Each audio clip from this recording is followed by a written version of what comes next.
За бэлтгэн ордны 5 сарын ерөнхий төлбөрөдд нэлцүүлье. За энэ 5 сарын эхний 2-7 хоног бол та бүхэн өөртөө зарчилгаа гаргаж өөрөө одоо ирч хүчээ сэргээх, хамрах, дараагийн алхмаа хийхэд бэлтгэх ийм үе ирэх юм гинэ. За яагаад гэнэ гэхээр энэ бол та өөрийнхөө зөвхөн хувийн санаачлахаар нөхцөл байдлаас болоогүй зөвхөн дараагийн алхмаа хийх бэлтгэл үе гэж ингэж өөртөө гарах хэрэгтэй гэж байна. За учир нь одоо 5 сарын сүүлч 6 сар бол таны одоо 1-р гэрт, таны одоо ордонд 1-р гэрт одоо Юпитер буюу Бархас Бэд гараг орж ирнэ. За энэ Бархас Бэд гараг гэдэг бол таны 1-р гэрт орно гэдэг чинь таны одоо дараагийн бүтэн жилийн үйл явдал, бүтэн жилийн одоо таны хувьд таны өөрийн нэг бүтэн шинэ жил эхэлж байна гэсэн үг. За тэгэхээр энэ үед хийх ажил, төлөвлөх одоо төлөвлөгөө, хувийн амьдрал бүх зүйлд одоо цааш шинээр эхлэх тэр төлөвлөгөөгөө бэлдэх маягаар 5 сарын одоо эхний 2-7 хоногийг эхний 5 сарын хагас дунд үе хүртэл ингэж бэлтгэх үе гэж хэлж байна. За тэгээд Бархас Бэд гараг бол таны 1-р гэрт орно гэдэг. Бархас Бэд гараг ерөнхийдөө бүх зүйлийг одоо урагшлуулах, тэлэх, өсөх, хөгжих энэ одоо өгөөмөр одоо тийм гараг шүү дээ. Бархас Бэд гараг бол. За тэгэхээр энэ таны гэрт орно гэдэг бол танд бүх одоо боломжууд өсөх, тэгжих, хөгжих, санхүүгийн сайжрах энэ бүх боломжууд танд одоо ирж байна гэсэн үг. За тэгээд ийм учраас энэ бүхэнд бэлдэж та өөртөө цаг гарганаа гэсэн байна. За дараагийн өөр нэг чухал зүйл бол яг үнтэй хажуугаар таны 10 дугаар гэрт Санчир гараг орж ирж байгаа юм байна. За Санчир гараг гэдэг бол үргэлж хязгаарлалт, хатуу дэг журам сахилгават хууль хүчний байгууллага журмыг дагахыг шаардах ерөнхийдөө тийм хатуу, ерөнхийдөө амьдралын бүх салбарт хатуу одоо шалгалт сорилтыг дандаа оноож идэг ийм гараг. За тэгэхээр энэ гараг таны 10 дугаар гэрт орж ирж байгаа юм байна. За 10 дугаар гэр гэдэг бол нийгмийн байр суурь, таны ажил, амьдрал, одоо таны нийгэм дэслэх байр суурь энэ бүхнийг илэрхийлдэг. Тэгэхээр энэ бүхэнд бол одоо бас онцгой анхаарах ийм цаг үе бас давхар ирж байгаа гэдээ ингээд ойлгочих болох юм байна. За дараагийн нэг чухал гараг ирсэн үйл явдал бол за 5 сарын туршид бол таны мөн 10 дугаар гэрт Сатурн тэнд байрлаж байгаа. За мөн тэр 10 дугаар гэрт чинь Меркурий буюу Буд гараг орж ирж байгаа юм байна. За Буд гараг гэдэг бол мөн харилцаа, захидал харилцаа, бусдтай одоо холбогдох тэр холбоо харилцаа, тэгээд дээрэс нь таны одоо аналитик ухаан, сэтгэлгээний мөн чанар одоо энэ бүхнийг илэрхийлдэг. За дээрэс нь захидал харилцаа гэхээр та энэ үед магадгүй одоо төрийн болон дээд одоо балдан байгууллагад өөрийн одоо мэдүүлэг өгдөл загтлыг өгөх ч юм уу. Аль эсвэл бас зарим нэгэн одоо чухал хүмүүстэй таны ажил, амьдрал, албан тушаал төлөөлөх чухал хүнтэй уулзалт товлох ч юм уу нэг иймэрхүү үйл явдал болно гэж байна. За тэгээд дээрэс нь зарим тохиолдолд бол одоо өөрийнхөө дарга, удирдлага аль эсвэл одоо олсгол одоо танаас олсгол байдаг ямар нэгэн одоо байгууллага та харилцаа холбоо тогтоох, тэндээс захидал мэдээлэл авах өгдөл гэх мэтэр иймэрхүү мэдээлэлтэй холбоотой энэ одоо асуудал 5 сарын туршид өрнөхнэ. Яагаад гэвэл Меркурий буюу Буд гараг таны 10 дугаар гэрт орж байгаа учраас. За тэгээд мөн энэ үед бол ажил төрөлтэй холбоотой зарим нэгэн одоо яриа хэлцээд оролцож магадгүй гэнэ л дээ. За энэ үед бол зарим гадаад нөхцөл байдлаас шалтгаалаад бас одоо тэр дарга, удирдлага, ажлын албан тушаалтантай бас жоохон тийм харилцааны хувьд бас жоохон тийм сөргөлтөгч юм уу, жоохон таагүй харилцаа үүсэж магадгүй гинэ. Гэвч энэ бол тийм удаа үргэлжлэхгүй. Ерөнхийдөө бол энэ одоо хурдан хугацаанд болоод өнгөрөх бас юм үйл явдлаа гэсэн байна. За түүнчлэн таны мөн 11-р гэрт за Меркури бод гарыг 10-р гэрээсээ солиод 11-р гэрлөө бас 5 сарын сүүлчээр шилжихимээ 5 сарын 15-аас хойш. За тэгэхээр энэ үед бол 11-р гэр гэдэг бол олон нийтэд харилцаа, нийгмийн сүлжээ, одоо санаа бодол нэгтэй хүмүүс, найз нөхөд, нийгмийн тусын толгох зарим нэгэн сайн санааны үйлчлэлд оролцох, аялал зугаалах, байгальд одоо гарч аялах, альсвал одоо байгаль хамгаалах чиглэлч гэдэг юм уу, үйл ажиллагаанд оролцох ч гэдэг юм уу, иймэрхүү сонирхолтой үйл явдлууд болно гэж байна.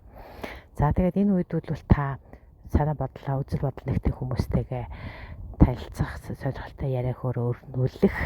За тэгээд дээрэс нь одоо маш сонирхолтой үзэл бодлыг солилцох. Иймэрхүү одоо их идэвхтэй, нийгмийн идэвхтэй үйл ажиллагаанд оролцох үе гинэ. За тэгээд энэ үед мөн одоо өөр нэгэн чухал зүйл бол та хүмүүст хэрэг итгэж чадах уу гэдгийг бас харуулна. Дээрэс нь хүмүүс танд бас яаж итгэж чадах вэ гэдгийг харуулах юм байна. Гэдгийг одоо хэрвээ та өөрийгөө бусдад илэрхийлж чаддаг, та хүмүүст өөрийгөө итгүүлж чаддаг, бас хүмүүс бас танд үнэхээр итгэж одоо чаддаг байх юм бол энэ харилцаа бат бөх нийгмийн одоо бат бөх урт удаан хугацааны тийм суурийг тавьж цаашид тийм хөгжих боломжтой гэсэн байна. За цаашлаад хайр дурлал хүүхэд дуртай одоо хийдэг ажил, бүтээлч одоо үйл ажиллагаанд хариуцдаг Венера. Энэ гариг бол таны 10 дугаар гэрт баг бүтэн одоо 5 сарын туршид таны 10 дугаар гэрт байрлах юм байна. За 10 дугаар гэр гэхээр бол мэдээж таны нийгмийн байр суурь, таны ажил, таны одоо бүтээлч үйл ажиллагаа, таны одоо нийгэмд эзлэх байр суурь, таны албан тушаал энтертэй чинь холбогдно гэсэн үг.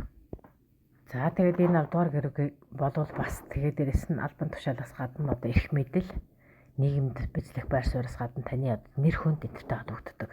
Ийм болохоор энэ үед бол одоо энэ цалман буюу суур гараг гэдэг одоо цалман суур гэж аль аль нэлээд байгаа шүү. За энэ гарагийн нөлөөгөөр за одоо жишээлбэл тийм нийгмийн байр суурь одоо албан тушаалтай холбоотой жоохон тийм хэцүү асуудал ч гэдэг юм уу, шийдэхэд жоохон ундралтай байсан асуудлууд бол их амархан эв зүгээ олоод шийдчих гэнэ л дээ. За магадгүй одоо зарим нэгэн хүмүүст нь бол одоо түншийн харилцаанд асуудал үүссэн байсан бол тэр хүмүүс одоо нэлээд одоо төвхтэй харьцаатай тийм түншлэхийн харьцаа энэ байсан бол энэ бүхнийг амжилттайгаар эв зүгээр зохицуулаад шийдчих чадах нэ.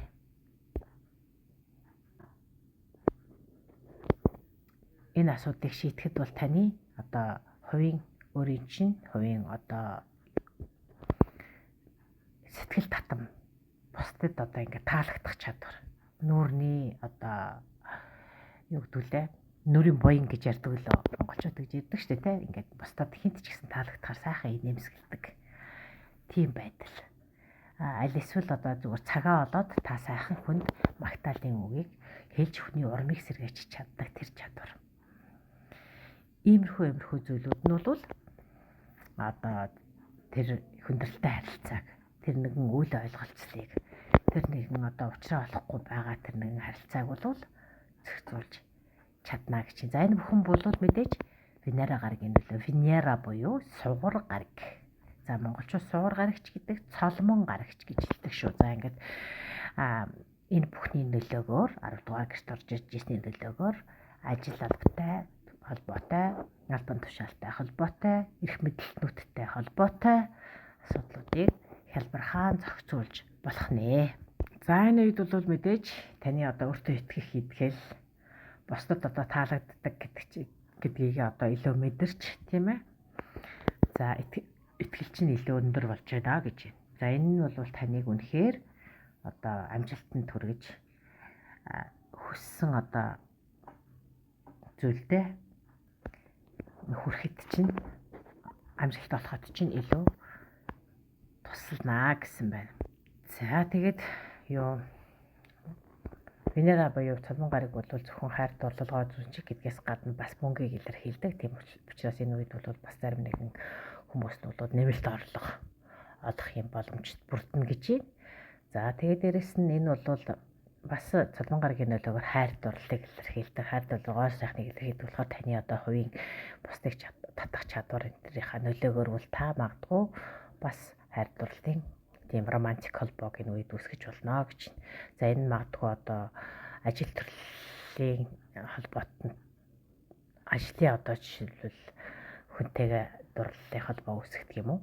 Аль эсвэл зарим нэгэн хүний хувьд бол тийм нийгмийн нэлээд өөрөөс чинь илүү өндөр статустай байр суурьтай тийм хүнтэй бас тийм дурлал хайрын тийм холбоо үүсгэх магадлалтай гэж байна.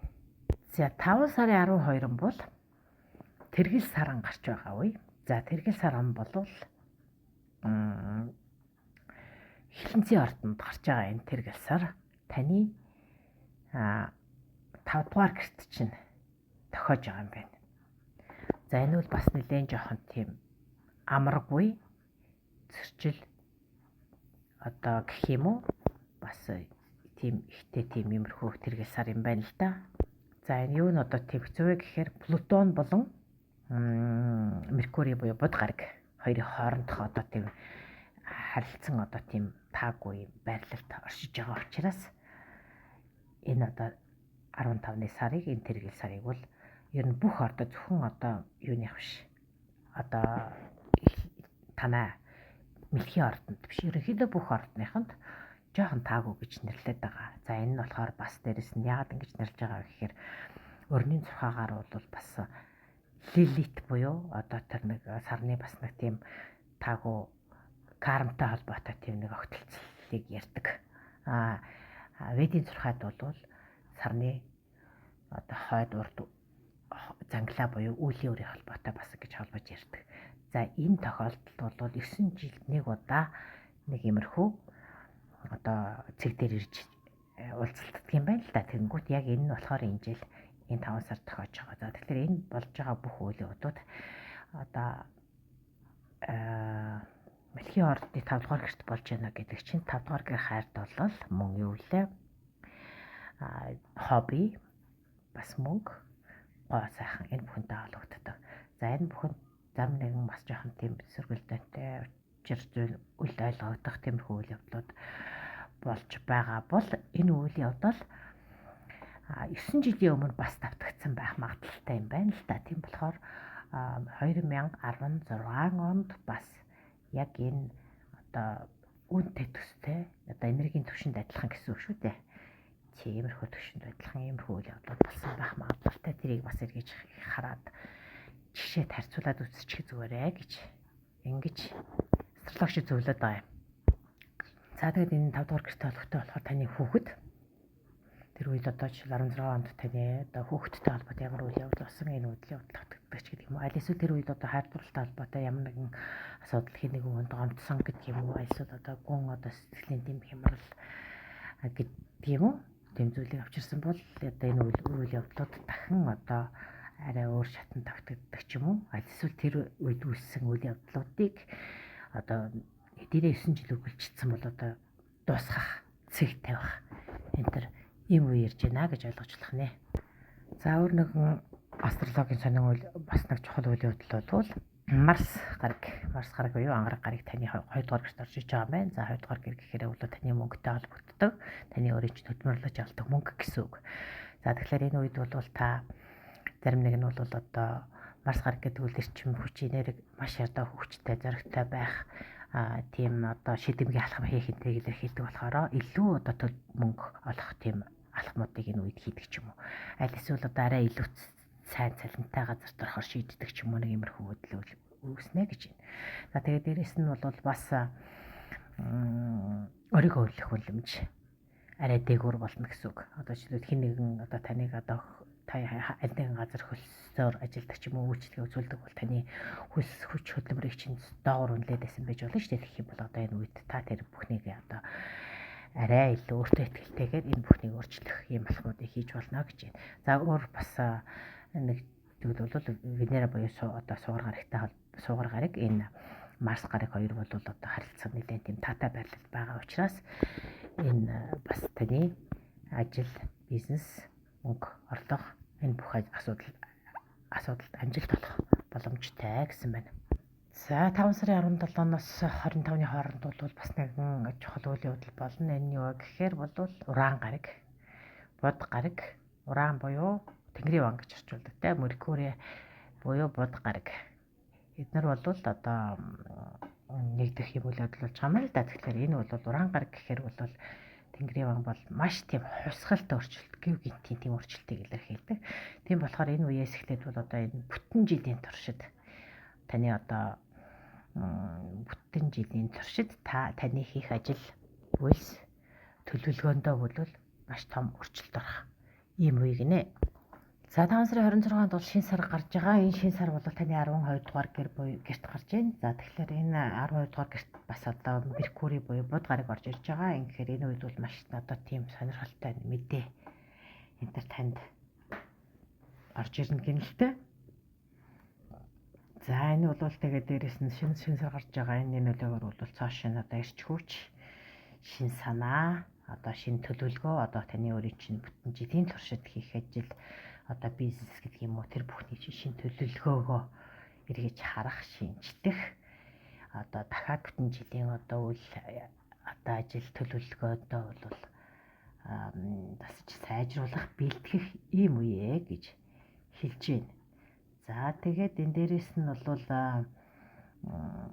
энэ үед өөрийнхөө ажил төрөл, өөрийнхөө одоо амьдрал, өөрийнхөө зөвхөн өөрийнхөө одоо үйл явдалд одоо ингээд анхаарахаас илүү бас цаашаа хин нэгэн хүнд туслах, өөрийнхөө одоо ойр дотны хин нэгэн хүнд бас туслах, тийм үү?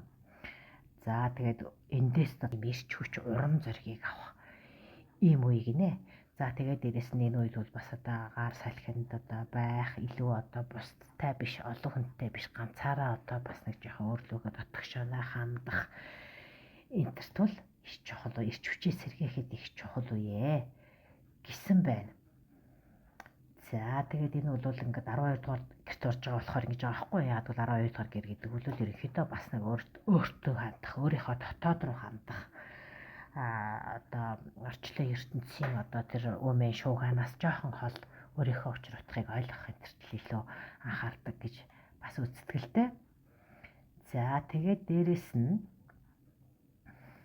5 сарын 25-нд Сатурн гараг буюу санчир гараг таны 10 дугаар гэрт орж иж байгаа байна. За 10 дугаар гэрт орж ирнэ гэдэг бол таны мөн л нийгмийн байр суурь, нийгмийн статус, ажил төрөл, бизнес энэ бүхнийг чи илэрхийлж байгаа юм. За тэгээ санчир гараг таны энэ 10 дугаар гэрт ороод бүтэн 3 жилийн туршид энд байрлана. Тэгэхээр та бүхэн өөрийнхөө амьдралыг одоо хэрхэн хариуцлагатай зөв одоо зохицуулж, хянаж, хөгжил дэвшлийг одоо зөв тодорхойлж явах вэ гэдгийг энэ үед илүү тодорхой болж ирнэ гэсэн байна. За ингээд энэ хүрээд та бүхний 5 сарын төлөв байдлыг өндөрлөе. Та бүхэнд баярлалаа. Дараа уулзъя. Баяртай.